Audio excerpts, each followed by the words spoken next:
তুমি কোন শহরের মাইয়া গো লাগে উড়া ধুরা, তুমি কোন শহরের মাইয়া গো লাগে উড়া ধুরা। বন্ধুরা, উড়া ধুরা পুরো লেগে গেছে, একদম উড়িয়ে দিয়েছে। আজকে আমি উড়া ধুরা গানটা টিজ নিয়ে কথা বলবো। তার আগে আমি মিঠুন তোমাদের সবাইকে স্বাগত জানাই তোমাদের নিজস্ব প্ল্যাটফর্ম মিঠুন মুভি জাদুতে। গুরুজনদের জানাই আমার প্রণাম, ছোটদের জানাই আন্তরিক ভালোবাসা এবং শুভেচ্ছা। সঙ্গে থাকো, দেখতে থাকো মিঠুন মুভি জাদু। বন্ধুরা, উড়াধুরা একদম লেগে গেছে, আগুন লেগে গেছে বন্ধুরা। তুফান মুভির প্রথম গানে টিস চলে এসেছে মেকারদের তরফ থেকে এবং টিসটা জাস্ট একটা মস্তি দেওয়ার টিস।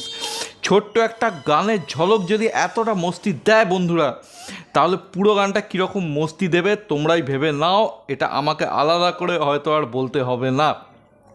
এবার যদি লুক অ্যান্ড ফিলের কথা বলি, একটা পয়সা খরচা করা হয়েছে সেটটার মধ্যে।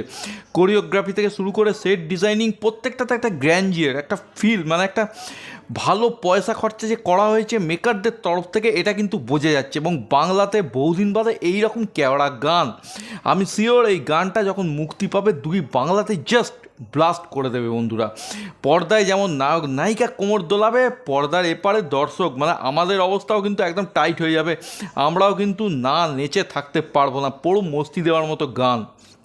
এবং যদি মিমি চক্রবর্তীর কথা বলি, মিমি চক্রবর্তীকে অসম্ভব ভালো লাগছে যেটুকু তাকে দেখানো হয়েছে এই গ্লিমসের মধ্যে।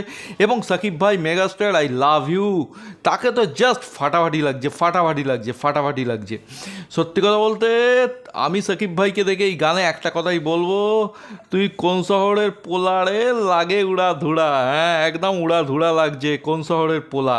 এখানে কিন্তু সাকিব ভাইকে পুরো ক্লিন শেপ রাখা হয়নি, এখানে সাকিব ভাইয়ের মুখে কিন্তু হালকা গোঁপদাড়ি রাখা হয়েছে। এবং এই লুকে কিন্তু বস আমি সাকিব ভাইকে এর আগে দেখিনি। এবং গানের একটা অংশে কিন্তু গায়ক প্রীতম হাসানকেও দেখা যাচ্ছে, পুরো মস্তিতে দেখা যাচ্ছে। এবং হবে নাই বা কেন, এরকম মস্তির গানে কিন্তু গায়কের মস্তিতে থাকাটা কিন্তু খুবই দরকার। যে গান গায়ক মস্তিতে গায়, সেই গানের ভাইব, সেই গানটা কিন্তু আলটিমেটলি একটা মস্তি গানেই পরিণত হয়। দুর্ধর্ষ, আমি জাস্ট কিছু বলার ভাষা নেই বন্ধুরা, আমার মুখে কিন্তু কিছু বলার ভাষা নেই।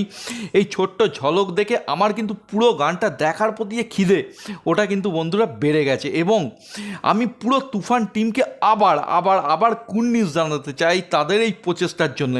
এবার এই গানটা মুক্তির পরে কিন্তু একটা বিতর্ক দেখা দিয়েছে, একদল মানুষ খালি কপি কপি কপি কপি করেই গলা ফাটাচ্ছে। বন্ধুরা, আমি একটা কথাই বলবো, যারাই কপি কপি করে গলা ফাটাচ্ছ না, তারা একটু জিরিয়ে নাও এবং এসবিএফের অফিসিয়াল সাইটে গিয়ে চেক করো, তারা কিন্তু অলরেডি ক্রেডিট দিয়ে দিয়েছে।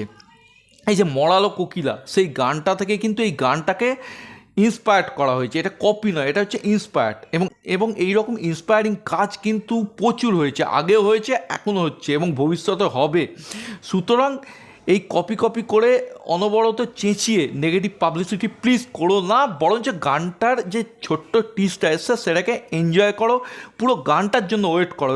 এবং এরপরেও যদি কারোর প্রবলেম হয়ে থাকে, তাহলে একটা কথাই বলবো, হাতি চলে বাজার, কুত্তা ভকে হাজার। হ্যাঁ বন্ধুরা, এবং আমি আবারও বলছি, আমি কিন্তু পুরো, মানে একটা ছোট্ট ঝলক শুনে আমি কিন্তু পুরো মস্তি পেয়ে গেছি বন্ধুরা। পুরো গানটার জন্য আমি কিন্তু অধীর আগ্রহে ওয়েট করছি।